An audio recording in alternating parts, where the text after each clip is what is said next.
Hello dear student, आज हम फिर से आपका बहुत बहुत स्वागत करते हैं अपने चैनल ऑल अबाउट एनसीईआरटी में। हमने लेसन पढ़ा था हिमालय की बेटियां। आज हम करेंगे इसके प्रश्न और अभ्यास। ठीक है, चलिए पहला प्रश्न शुरू करते हैं।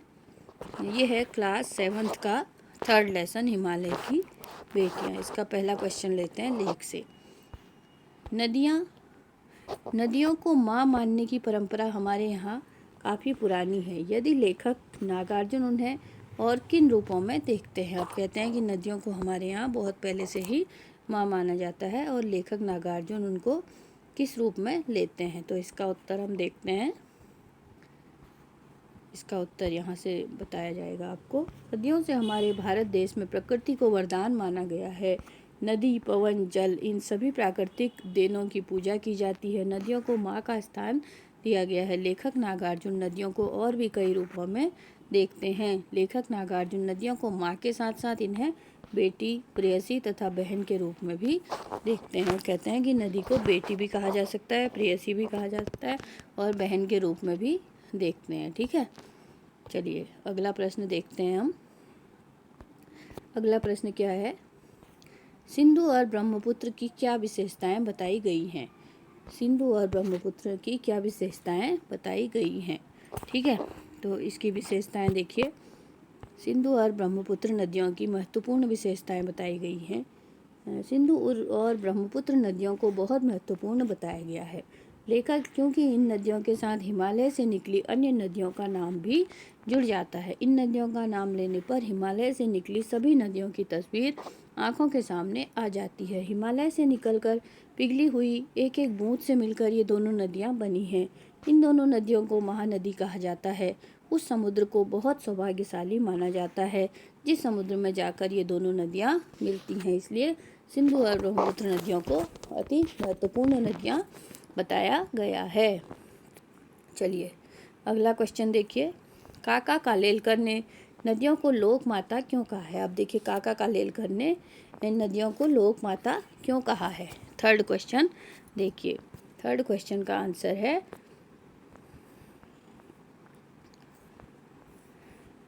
काका कालेलकर ने नदियों को लोक माता कहा है क्योंकि नदियाँ हमारे जीवन के लिए बहुत उपयोगी हैं। नदियाँ हमारे जीवन के लिए अत्यंत उपयोगी हैं। नदियों से हमें जल प्राप्त होता है।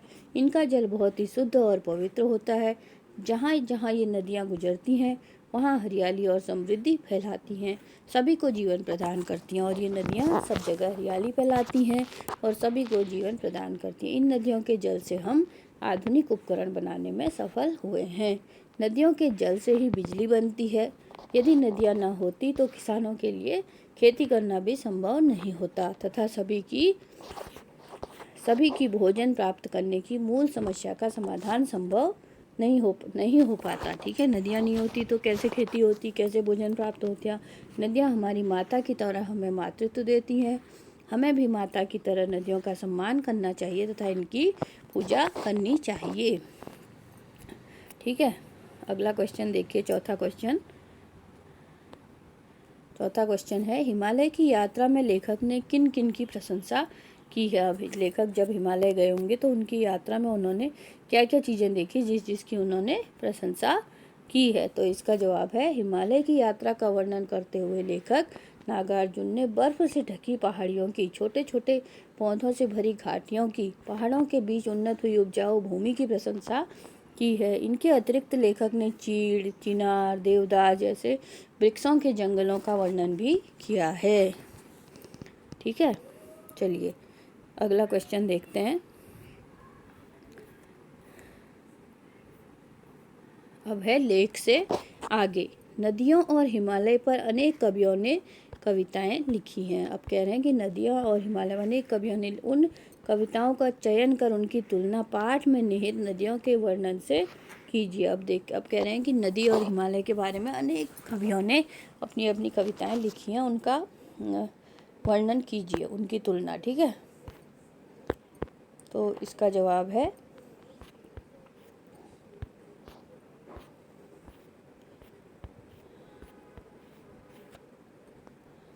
इसका जवाब यहाँ से लिखेंगे। नदियों तथा हिमालय पर कविताएं लिखी गई। हिमालय विषय पर गोपाल सिंह ने हिमालय और हम कविता लिखी है। जयशंकर प्रसाद ने लिखी है हिमालय के आंगन में। रामधारी सिंह दिनकर जी ने कविता हिमालय लिखी है। ठीक है, हिमालय के आंगन और हिमालय और हम, 3 कविताएं लिखी हैं। उपयुक्त सभी कविताओं में कवियों ने हिमालय की महानता का वर्णन किया है। यह बताया गया है कि हिमालय पर्वत हमारे देश का ताज है। हिमालय पर्वत की वजह से हम दुश्मनों से भी सुरक्षित हैं। अपने लेख में हिमालय की बेटियों में नागार्जुन ने नदियों और हिमालय का वर्णन उनमें संबंध दर्शाए हुए किया है। वे नदियों को हिमालय की बेटियां बताते हैं तथा हिमालय उन्हें एक पिता की तरह सुरक्षा प्रदान करता है।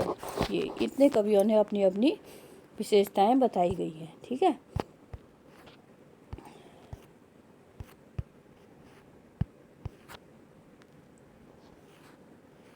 अगला क्वेश्चन देखिए।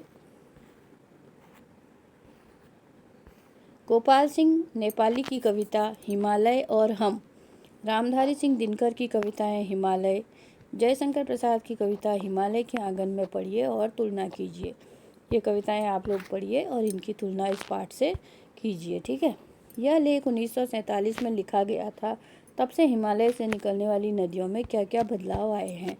यह जो लिखा गया है हिमालय की बेटियां, ये लिखा गया है 1947 में, और तब से हिमालय में निकलने में क्या क्या बदलाव आए हैं। ठीक है, ये सब कोई क्वेश्चन वो नहीं है। अनुमान और कल्पना देखिए। लेखक ने हिमालय से निकलने वाली नदियों को ममता भरी आंखों से देखते हुए उन्हें हिमालय की बेटियां कहा है। आप उन्हें क्या कहना चाहेंगे? नदियों की सुरक्षा के लिए कौन कौन से कार्य हो रहे हैं? जानकारी प्राप्त करें और अपने सुझाव दें। ये आपने अनुमान लगा के अपने क्वेश्चन का आंसर देना है, लेकिन चलिए इसका आंसर हम आपको बता देते हैं। अनुमान और कल्पना। ठीक है,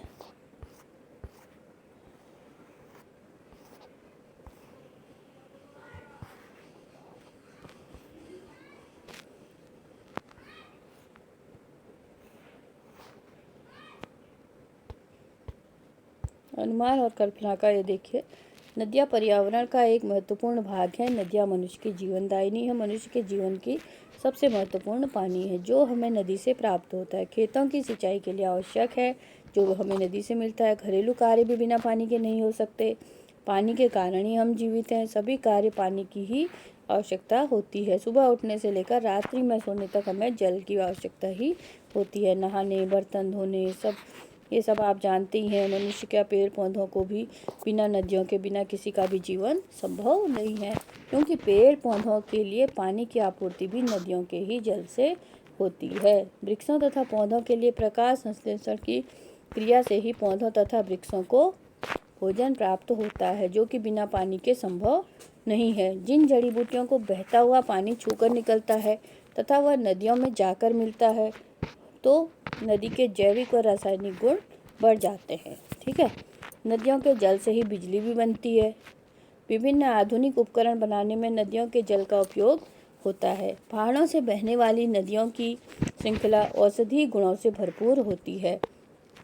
पहाड़ों से जो नदियाँ आती हैं उनमें औषधीय गुण भी होते हैं। ठीक है, गंगा नदी का इसमें महत्वपूर्ण स्थान है। धार्मिक दृष्टि से देखा जाए तो गंगा नदी सर्वोच्च स्तर पर है। जो शिव जी की जटा से निकली गंगा नदी हरिद्वार में बहती है। लोगों का मानना है कि गंगा में स्नान करने से मनुष्य के पाप धुल जाते हैं। इसी गंगा में नहाकर आज लोगों ने गंगा को अति मैला कर दिया। हमें चाहिए कि जो नदियाँ हमारे लिए उपयोगी हैं उनकी सुरक्षा का भी हमें ध्यान रखना चाहिए। नदियों की समय समय पर सफाई भी की जानी चाहिए। नदियों पर हमें बांध नहीं बनाने चाहिए।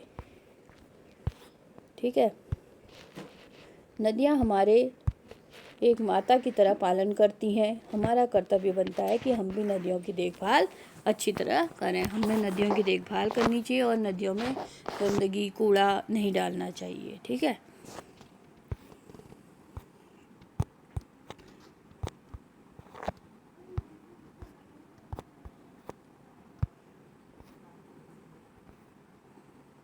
और बाकी क्या क्वेश्चन पढ़ेंगे आप लोग। भाषा की बात। ठीक है, भाषा की बात में देखिए, अपनी बात कहते हुए लेखक ने अनेक समानताएं प्रस्तुत की हैं। ऐसी तुलना से अधिक स्पष्ट एवं सुंदर अर्थ अधिक स्पष्ट एवं सुंदर बना। उदाहरण, संप्रांत महिला की भांति वे प्रतीत होती थी। नंबर 2, माँ और दादी मौसी मम्मी की गोद की तरह उनकी धारा में डुबकियां लगाता। अन्य पाठों से तुलनात्मक सब प्रयोग निकाल कर कक्षा में सुनाइए और सुंदर प्रयोगों को कॉपी में लिखिए। ठीक है।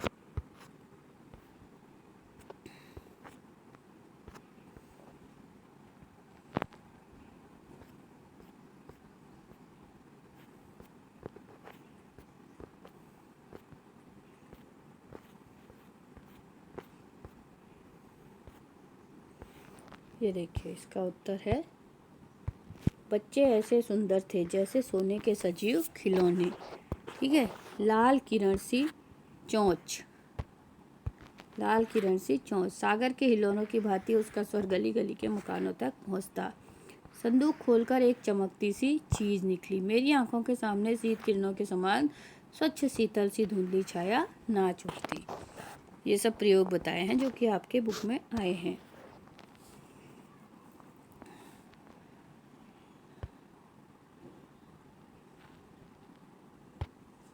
अगला क्वेश्चन देखिए, माँ और दादी मौसी की तरह उनकी धारा में डुबकियां लगाया करता। संप्रांत महिला, ये बूढ़े हिमालय की गोद में बच्चियां बनकर ये कैसे खेलती थी। हिमालय को ससुर और दामाद कहने में भी कुछ भी झिझक नहीं होती थी। ठीक है। यह है प्रश्न 2 का आंसर। और उत्तर नंबर 3, प्रश्न आप देख लीजिए। नंबर 3, इसमें विशेषण बताने हैं। तो संप्रांत महिला थी, विशेषण है महिला। विशेष्य, चंचल नदियाँ में नदियाँ विशेष्य है, चंचल विशेषण है। समतल आंगन में समतल विशेषण है और आंगन विशेष्य है। और घना, घना क्या है, विशेषण है और जंगल विशेष्य है। मूसलाधार, वर्षा, मूसलाधार विशेषण है और वर्षा विशेष्य है। ठीक है। अगला प्रश्न नंबर 4। तो नंबर 4 देखिए, भाषा की बात का। छोटी, बड़ी, दुबली, पतली, भाव, भंगी, माँ, ससुर, ये इनके विलोम शब्द हो गए। आप स्क्रीनशॉट ले सकते हैं। और अगला क्वेश्चन है तो नंबर 5, नरक का करण व्यक्तिवाचक संज्ञा है। नव और वन, यह है व्यक्तिवाचक संज्ञा। जाम, मज़ा, भाववाचक संज्ञा। जाम, मज़ा, मरा, राम, तो ये क्या बनी, व्यक्तिवाचक संज्ञा बनी। गल का उल्टा क्या है, लग, ये है भाववाचक संज्ञा। ठीक है।